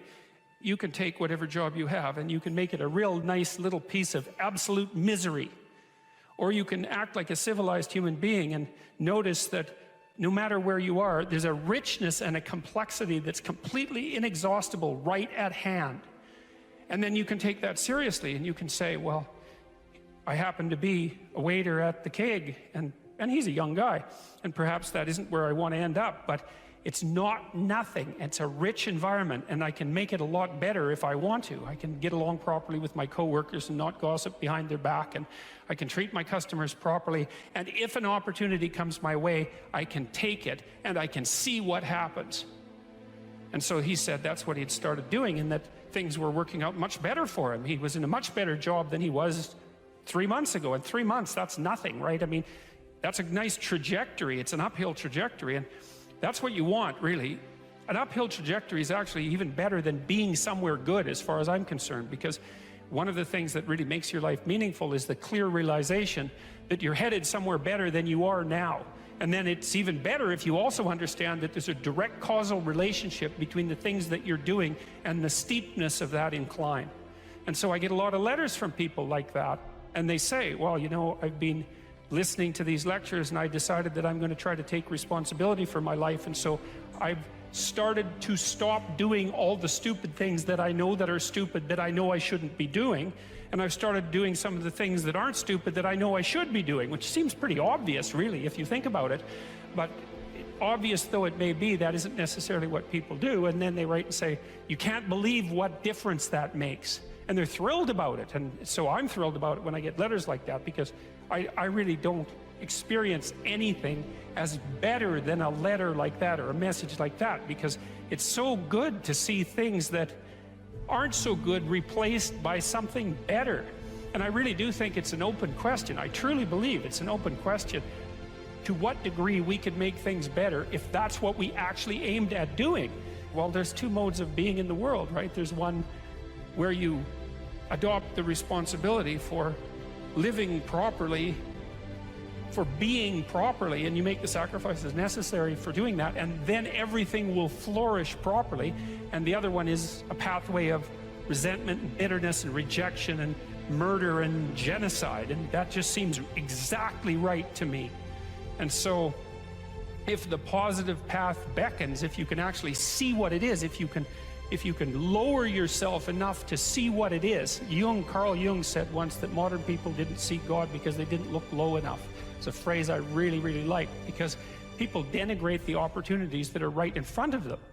And there's no reason to do that, because what's right in front of you is the majesty of being. That's what's right in front of you. It's inexhaustibly complex and full of potential, and there's no reason to assume that wherever you happen to be isn't as good a starting place as anywhere else. Now, you know, I know some people have terrible, terrible lives. They're in situations that are absolutely unbearable. But I also do know that even situations like that can be made a hell of a lot worse by the worst kind of attitude, that's for sure. So anyway, so that's where you are. You're in a damaged structure. You're a damaged structure. You're in a damaged structure. But, you know, at least it's got some walls. You know, you're not being fed to the lions on a regular basis, so that's a good thing. And you can emerge forward heroically to confront the chaos that constantly threatens the structure within which you live. And you can free something as a consequence of that. You can learn something. You can strengthen yourself. That's the other thing, because what you're actually made of, in many ways, what informs you, what you're made of, is what you encounter when you voluntarily encounter the unknown. And so the more you voluntarily encounter the unknown, the more you get made of. And the more you get made of, the more there is to you. And then the more you're good at encountering the unknown and restructuring order and calling forth proper order out of the potential of being. And God, you got to think, why wouldn't you do that, since you can do that? And it's an endless mystery. You know, I think part of it is that people don't aspire to the highest good because they're deeply ashamed of themselves and their weaknesses and their insufficiencies. And that's not the only reason. I mean, there's the desire to avoid responsibility, and there's all the negative motivations as well, like resentment and hatred and the desire to make things worse. I don't want to, you know, give us too much of a break, but it's something like that. It's okay to not be in a very good place if what you're trying to do with that not very good place is make it better. And the fact that things aren't exactly the way they should be at least gives you something to do, you know, and maybe something great to do, because there's no shortage of suffering and trouble that besets the world that you could conceivably ameliorate in some way. And the utility of that and the intrinsic meaning of that is self-evident. So it also makes me curious about nihilism, for example, and despair, because I mean, I understand those emotions. I understand them deeply, and the intellectual mindset that goes along with it, but they just seem beside the point to me in some sense, because there are so many things that need doing that all you really have to do is open your eyes and look at them and then decide that you're actually going to do something about them. And you might think, well, what's within my scope of influence is so trivial that it's not worth doing. It's like, it won't stay trivial for long if you do it. Not at all, and I don't think it's trivial to begin with. I really don't believe that anything done right is trivial. My experience in my life has been that anything I actually did paid off. It didn't pay off necessarily in the way that I expected it to pay off. That's a whole different story. But if it was genuine commitment to do something, even if it went sideways and the outcome was really something other than what I expected, the net consequence over time was nothing but good. So every new frontier that can be conquered is an advance forward, and there's no shortage of frontier because we're surrounded by the unknown. We're surrounded by our own ignorance, and we can continually move into that domain, into the domain of chaos, or we can restructure pathological order, and that's the secret to proper being. And so then you encounter chaos that way, you know, and then you can regard yourself as the sort of entity that, despite its insufficiency, has the capability to conquer chaos, despite the danger of that. That's the other thing, because the fact that you're fragile is actually a precondition for your heroism, because if you weren't fragile, then there'd be nothing heroic about doing something difficult, right? Because if you couldn't be hurt or damaged or defeated or end up in failure, then where's the moral courage in the endeavor? It has to be that the fragility is built into the courage. And so it's not a reason not to engage in it at all. In fact, quite the contrary. And so then, you know, what do? Well, you put the city back together, and maybe the way you want it, so that it's functional and efficient and beautiful, and so that people can flourish there, and flourish in a manner that makes them feel that the unbearable catastrophe of being is worth it for the experience. That's what you're aiming at. And it's not an impossibility. It's not an impossibility. And then not only that, not only do you repair the city when you do that, but you make yourself the sort of thing that continually repairs the city. And that's even better. That's the end goal, because it's not the repair of the city that's the goal. It's the transformation of yourself into the thing that continually repairs the city. And so there's just no reason for that not to happen. And the more it can happen, the better.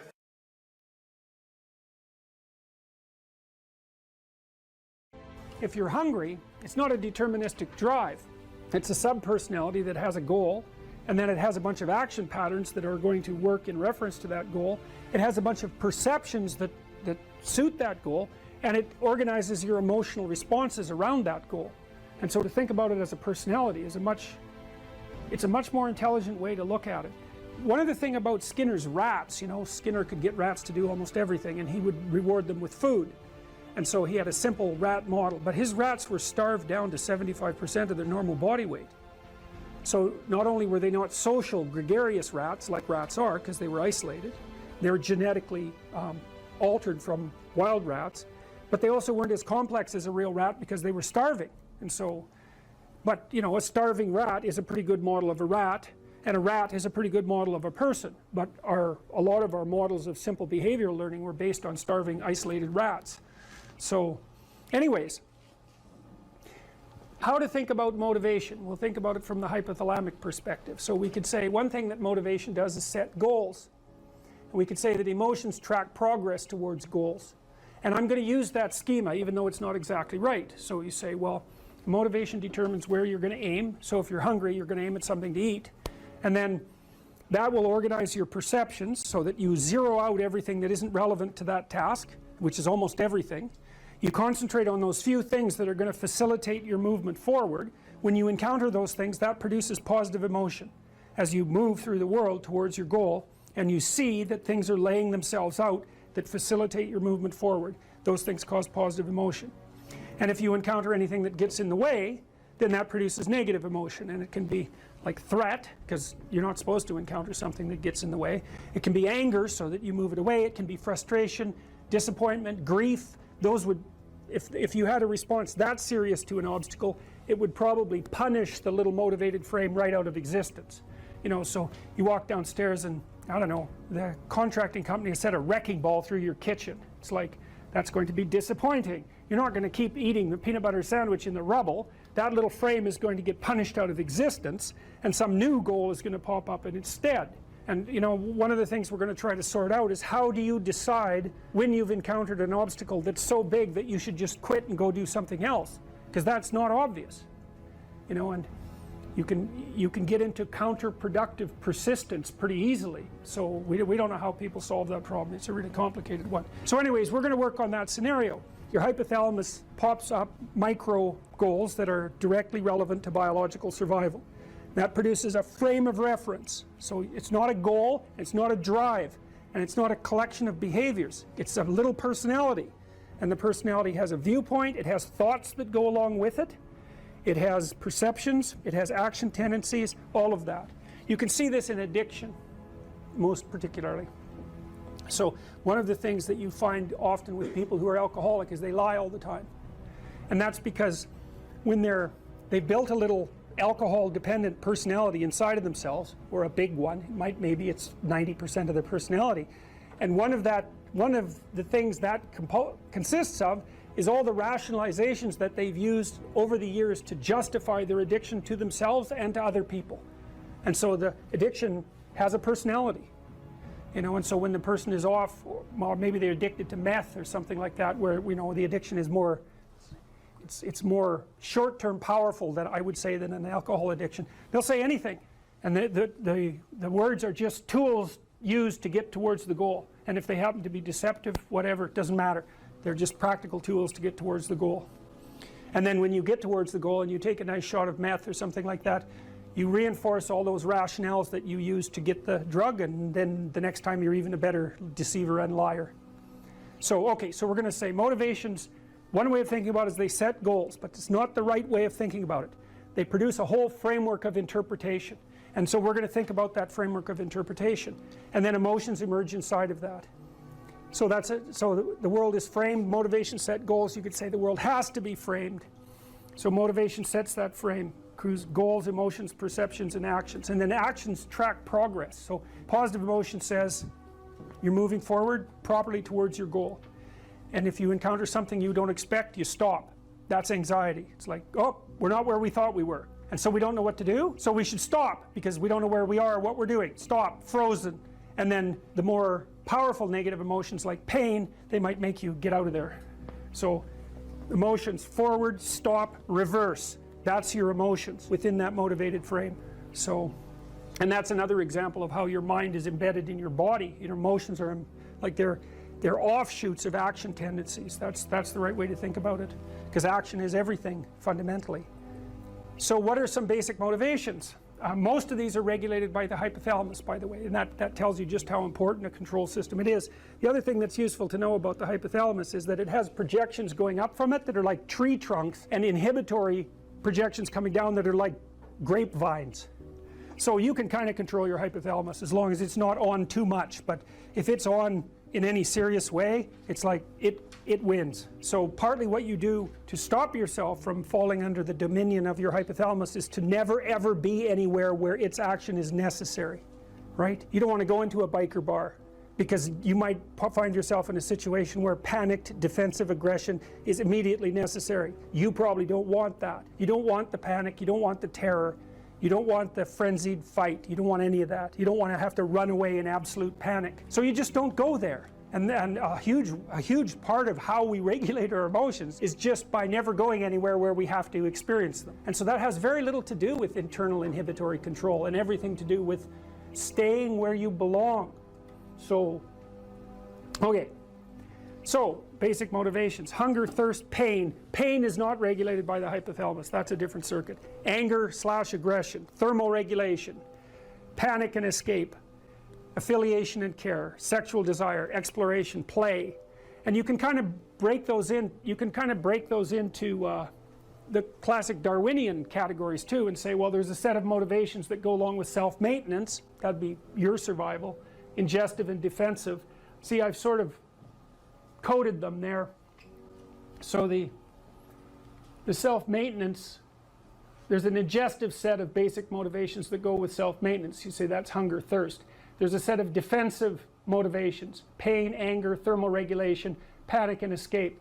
And then there's motivations that are associated with reproduction, affiliation, care, and sexual desire.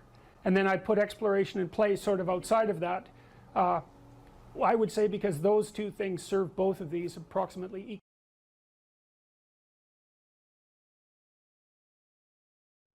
Yeah, well, we're not animals in a zoo. Like we're not camels in a zoo. We're not herbivores, you know. And just because we have enough straw doesn't mean we're going to lose our unbelievable capacity for destructive creation. And we don't know how to harness that, you know. And I've been trying, I suppose, in some sense, to meet that desire for a call to adventure with what I'm writing and with my lectures, and to use responsibility in this moral domain as a battle that's of sufficient intensity to engage young people, in particular property. It's like, get yourself together, see how difficult that is, see what you can do, put yourself together, stop doing the things you know to be wrong, and see what happens. Put yourself together. And there's been an unbelievable response to that. And I think it's harmless in some sense, or as harmless as such things can be, because it is focused. It's like, change you. Leave the other people alone. Or if you want to change them, maybe you can do it through example.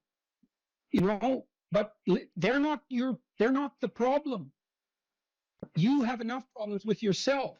It's like, well, what are you complaining about? You've got enough to eat. It's like, fair enough, you know, who wants to starve, right? And so it's even hard to fight against. Well, I should be grateful for that. And yes, you should, but it's not enough.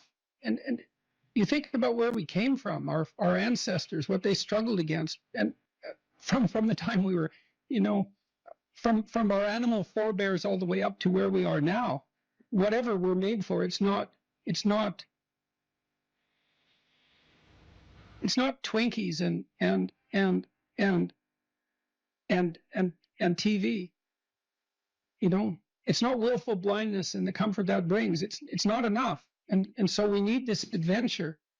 And that's something we're going to all have to contend with, because if we don't get the adventure right, then we'll get it wrong, and it'll lead us in terrible places.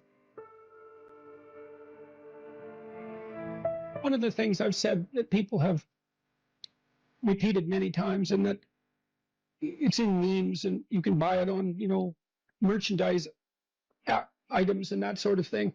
A good man is a very dangerous man who has himself under control. And no one ever says that. So you say to young men, look, like, your job is to be as dangerous as you possibly can be in every possible direction, and to control that, right? Not to be harmless and slothful and contemptible even in your own eyes. And that way you get the power of the shadow. You don't have to dispense with the anger and the aggression. You can integrate it. And that's way better. I mean, I had a remarkable conversation with Jocko Willink. I felt that it was remarkable. It was very engrossing. And Willink, he's unlike me in many ways. I mean, he's a physical specimen of sort of unparalleled proportions to begin with. He's about 2 feet thick, you know, and he's this military guy, highly disciplined, and also extraordinarily morally integrated. And he's an admirable person, because the danger is right there under the surface. But he has it rather than it having him. And we're uncomfortable with the idea that that's the proper route for socialization. We try to teach our children that only, you know, cooperative games are acceptable. And they know in their hearts that that's a complete bloody lie. It's not technically sustainable. It's not even conceptually correct. I'm not saying I've solved it. I talk to Bjorn about this a lot. It's like, I love your message. Wouldn't it be wonderful to eradicate absolute poverty? And he does this great job technically of rank ordering global concerns, doing a cost-benefit analysis that's methodologically rigorous, and saying, look, we can devote money here. We'll get a 20-to-1 return, mostly in child nutrition, as it turns out. Couldn't we do an immense amount of good with targeted spending? And the answer is clearly yes. We could eradicate child poverty in the next 15 years. We probably will. We could do great things, but we don't know how to sell it. And that's a huge problem. I've never had more of a response from a crowd than when I draw a relationship between responsibility and meaning. Without fail, that brings the crowd to silence. And it's because that connection hasn't been made explicit sufficiently, I would say, is that we find meaning in responsibility. And there is a messianic call that's embedded in this. And you can translate that into get yourself together, see what you could become. And, much of Beyond Order is exactly that. It's push your limits, move beyond yourself, discipline yourself, but move beyond that discipline. Don't let that order constrain who you could be, because it's not a high enough order yet. And I would say it looks like that is attractive to young people, and perhaps specifically to young men, but not only to young men, not only to the young. So, well, that's a problem that we have to address is, we are doing a lot of things right, but it's not romantic enough. The clinical experience and my lecturing experience has been unbelievably positive in the main. And the clinical experience was positive because I was always on the side of the part of the person that was oriented towards their own health and improvement. That was part of our contractual pact. I'd often make that explicit. It's like, I'm not here for unconditional positive regard. I'm on the side of the part of you that wants everything to be better, and we're going to discover where that is, and we're going to work to facilitate it. And people loved that, and it was so gratifying to engage in that work. It was constantly positive. I worked with a huge variety of people, from people who had nothing, no gifts, and were just off the edges of the world, to people who were unbelievably talented and gifted, the whole gamut. And that was absolutely wonderful to see that range of people. And the lecturing has been the same way. Like the lecture tour I did was immensely positive, too much positive even. You wouldn't think that would be possible, but it is possible.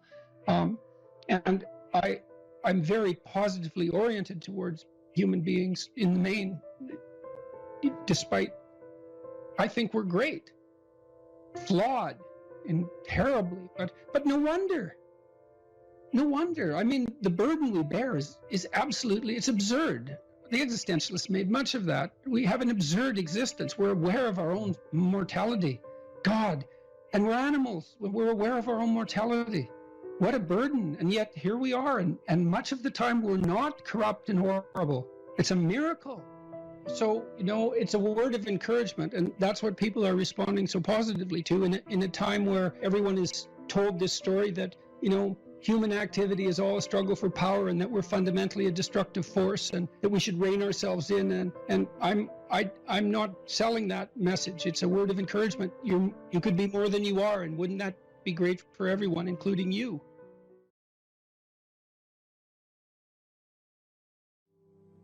I don't know if you can be less afraid of death exactly, but I think that here's a hypothesis, and this is a Socratic hypothesis. I write about this in my book too, by the way.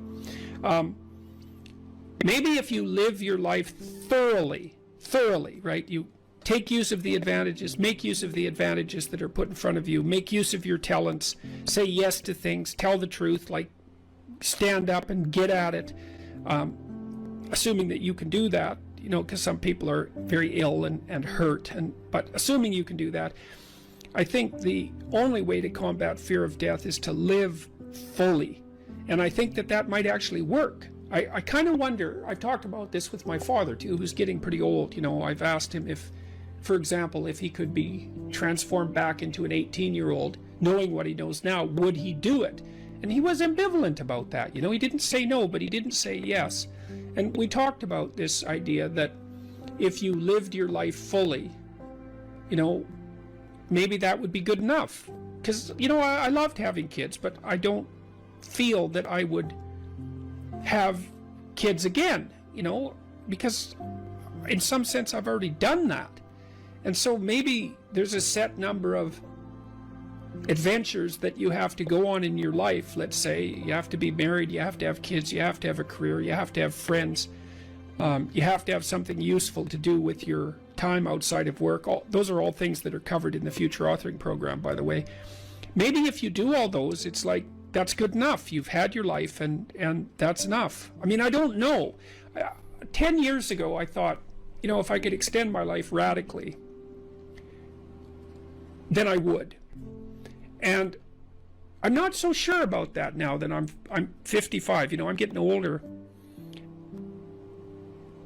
I kind of have a suspicion that you might come to an end, That's what it looks like. I mean, I don't want that to be soon, but maybe you exhaust yourself in your life, maybe you can, so that there's nothing left of you, really. Do you worry that your fame traps you into the person that you were before? Yeah, well, Elvis became an Elvis impersonator by the time he died. Yeah, do you fear that you have become a Jordan Peterson impersonator? Do you fear of, in some part, becoming the famous suit-wearing, brilliant Jordan Peterson? The certainty in the pursuit of truth, always right. I think I worry about it more than anything else. I hope I do. I better. Has fame, to some degree, when you look at yourself in the mirror, in the quiet of your mind, has it corrupted you? No doubt, in some regard. I mean, it's a very difficult thing to avoid, because things change around you. People are much more likely to do what you ask, for example, right?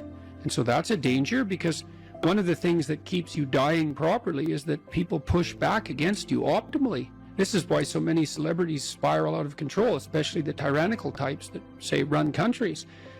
Everyone around them stops saying, yeah, you're deviating a little bit there. They laugh at all their jokes. They open all their doors. They always want something from them. The red carpet's always rolled out. It's like, well, you think, wouldn't that be lovely? It's, well, not if the red carpet is rolled out to you while you're on your way to perdition. That's not a good deal. You just get there more efficiently. And so one of the things that I've tried to learn to manage is to have people around me all the time who are critics, who are saying, yeah, I could have done that better, and you're a little too harsh there, and you're alienating people unnecessarily there, and you should have done some more background work there. And I think the responsibility attendant upon that increases as your influence increases. And as your influence increases, then that becomes a lot of responsibility. And then maybe have an off day. And here's an example. I've been writing some columns lately about things that perturb me, like the forthcoming famine, for example. And it's hard to take those problems on. It's difficult to take those problems on in a serious manner, and it's frightening. And it would be easier just to go up to the cottage with my wife and go out on the lake and watch the sunset. And so I'm tempted to draw on anger as a motivating energy to help me overcome the resistance to doing this.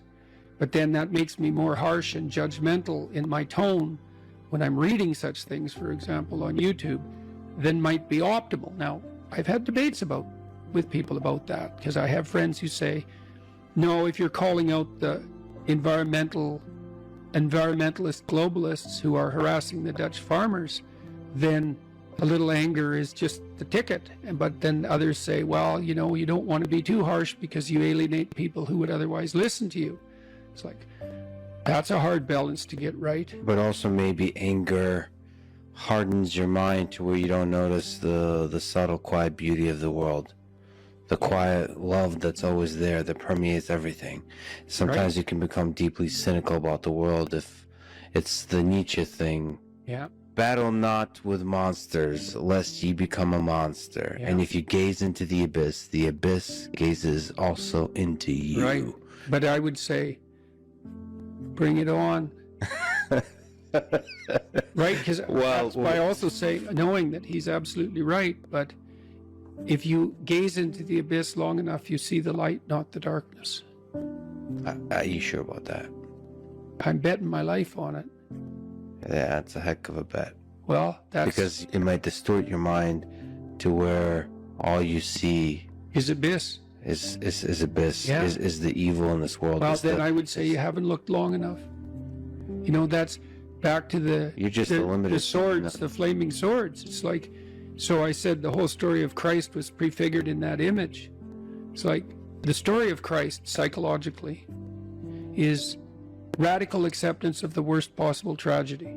That's what it means. That's what the crucifix means. Psychologically, it's like gaze upon that which you are most afraid of. But that story doesn't end there, because in the story, it has to be a voluntary journey to hell. And maybe that's true for everyone. There is no more terrifying idea than that, by definition. And so then, well, do you gaze upon that? Well, who knows? Who knows? How often do you gaze upon death, your own? How often do you remind yourself that this ride ends? Personally? Personally. All the time.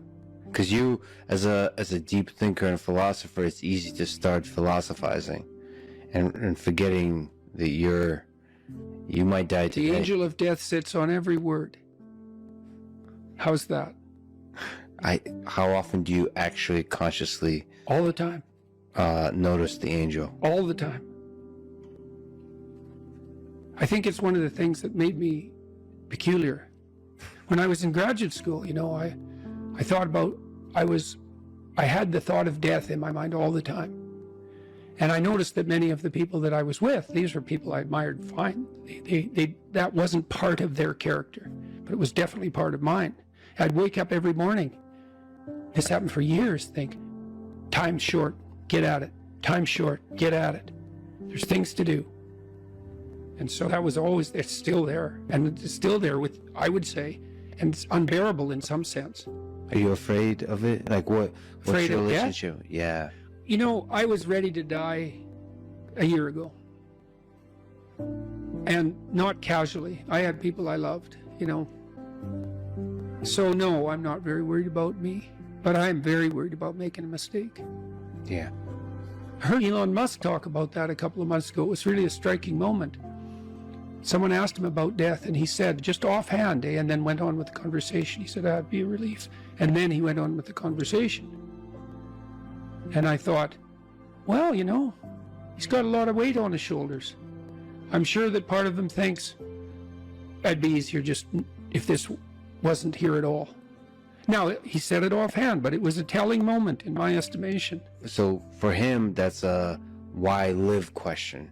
Hmm? The exhaustion of life. Yeah, If you call it life is suffering, but Yeah. the hardship. I'm more afraid of hell than death. You're afraid of the thing that follows. I don't know if it follows or if it's always here. And I think we're going to find out. What's the connection between death and hell? I don't know. And I don't know. I don't know. Is there something that needs to be done before you arrive? You're more likely to die terribly if you live in a manner that brings you to hell.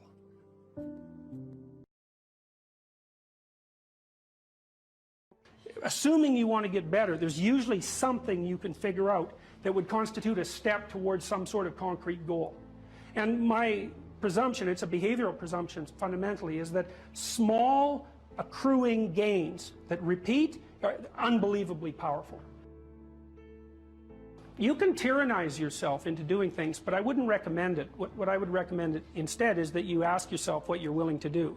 It's a really effective technique. It's like a meditative technique. So for example, you can get up in the morning and you can think, well, you know, I'd like to have a good day today, so I'd like to go to bed tonight without feeling guilty because I, you know, didn't do some things I said I was going to do, and I'd like to have kind of an interesting day. So you've got to fulfill my responsibilities, and I want to, you know, enjoy the day. Then you can ask yourself, well, what would I have to do in order for that to happen that I would do? And the probability, if you practice this for 3 or 4 days, is your brain will just tell you. It'll say, well, you know, there's that piece of homework that you haven't done for like 3 weeks. You should knock that sucker off because it would only take you 10 minutes and you've been avoiding it and torturing yourself to death for 72 hours straight. And say, well, let's figure out what your aims are. You've got to have some aims, whatever they are. And they might say, well, I'm so depressed I don't have any aims. And then I say, well, pick the least objectionable of the aims and act it out for a while and see what happens. Because sometimes your emotional systems are so fouled up that you have to pretend, you have to act the thing out before you can start to believe it. Life can be meaningful enough to justify its suffering. I thought, God, that's such a good idea. Because it's not optimistic exactly. You know, some people will tell you, well, you can be happy. It's like, those people are idiots. I'm telling you, they're idiots. There's going to be things that come along that flatten you so hard you won't believe it. And you're not happy then. And so if life is to be happy, well, in those situations, what are you doing? Why even live? But life isn't to be happy. If you're happy, you're bloody fortunate, and you should enjoy it. You should, because it's the grace of God, so to speak. People know when they're doing something meaningful. They can tell. So why the hell don't they do meaningful things all the time? It seems obvious. You could do it. I mean, it's hard, you know, because other people want you to do other things, and it's a struggle, but everything's a struggle. Oh, I get it. I see why. It took me about 10 years to figure this out. People have a choice. Choice number one, nothing you do means anything. Well, that's kind of a drag, right? It's meaninglessness of life and all that, existential angst. You know, that's kind of a pain. But the upside of nothing that you do is meaningful is you don't have to do anything. You've got no responsibility. Now, you have to suffer because things are meaningless, but that's a small price to pay. The alternative is everything you do matters. Really. If you make a mistake, it's a real mistake. If you betray someone, you tilt the world a little more sharply towards evil rather than good. It matters what you do. Well, if you buy that, then you can have a meaningful life. But there's no mucking around. It means responsibility. It means that the decisions you make are important. It means that when you do something wrong, it's wrong. Well, do you want that?